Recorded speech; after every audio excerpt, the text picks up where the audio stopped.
अस्सलाम वालेकुम स्टूडेंट्स, कैसे हैं आप सब लोग। बेटे आज मैं एक्सरसाइज 5.1 का क्वेश्चन नंबर 4 जो है वो आप लोगों से डिस्कस करूंगी।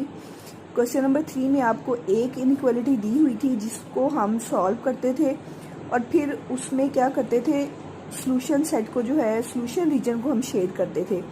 क्वेश्चन नंबर 4 में आपको दो इनइक्वालिटी दी हुई है, इन दोनों इनइक्वालिटी को हम उसी तरीके से सॉल्व करेंगे जैसे हमने क्वेश्चन नंबर 3 में एक इनइक्वालिटी को सॉल्व किया था और उसके बाद उसका शेडिड करेंगे एरिया को। अब सबसे पहले देखिए मैंने एक्सरसाइज का 1 पार्ट लिखा है।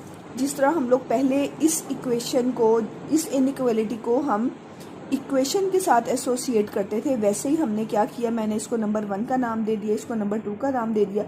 सबसे पहले मैं इक्वेशन 1 को जो है वो इक्वालिटी के साइन से एसोसिएट करूंगी। बेटे इक्वालिटी का साइन लगाने के बाद फिर हम क्या करते हैं, एक्स इंटरसेप्शन के लिए हम y को 0 पुट करते हैं। हम y is equal to 0 in equation 3 put करेंगे।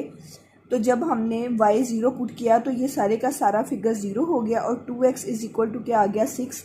जहाँ से x की वैल्यू हमने निकाली तो वो क्या आ गया 3। तो हमारे पास y 0 पुट करने से x की वैल्यू 3 आ गई, जिसकी वजह से हमें ये पॉइंट मिल गया 3 एंड 0।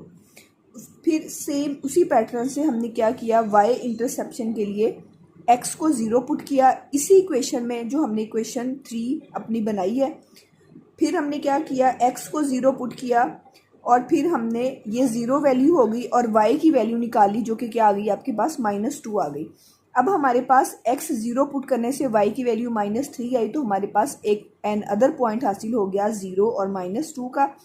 अब हमने इसी इनइक्वालिटी के लिए एक टेस्टिंग पॉइंट लिया। टेस्टिंग पॉइंट के लिए आपको पता है कि हम एक पॉइंट लेते हैं जिसमें x की वैल्यू भी 0 होती है और y की वैल्यू भी 0 होती है।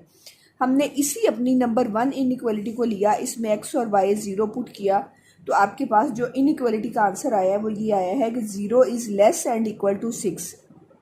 तो बेटा ये इनइक्वालिटी जो है वो ट्रू है। कैसे ट्रू है कि 0 जो है वो 6 से क्या होता है, लेस देन ही होता है। ये हमने यहाँ तक साबित करने के बाद, ट्रू साबित करने के बाद, फिर हमने सेम यही वाला मेथड जो है इस सेकंड इनइक्वालिटी के लिए करना है। फिर मैं सेकंड इनइक्वालिटी को क्या करूँगी, एसोसिएट करूँगी विद इक्वालिटी और उसके बाद फिर सेम पैटर्न से x इंटरसेप्ट के लिए मैं y is equal to 0 put करूँगी। ये 0 हो जाएगा जिससे हम x की वैल्यू निकालेंगे। x की वैल्यू क्या आ गई 6। तो मेरे पास एक पॉइंट हासिल हो गया जिसमें x की वैल्यू 6 आई जब हमने क्या किया, y को 0 पुट किया। फिर उसी तरीके से बेटे हम y इंटरसेप्टेंट के लिए क्या करेंगे, x is equal to 0 put करेंगे। x is equal to 0 put किया तो मेरे पास y की वैल्यू क्या आ गई बेटे 4 आ गई, जिससे हमें एक और पॉइंट मिला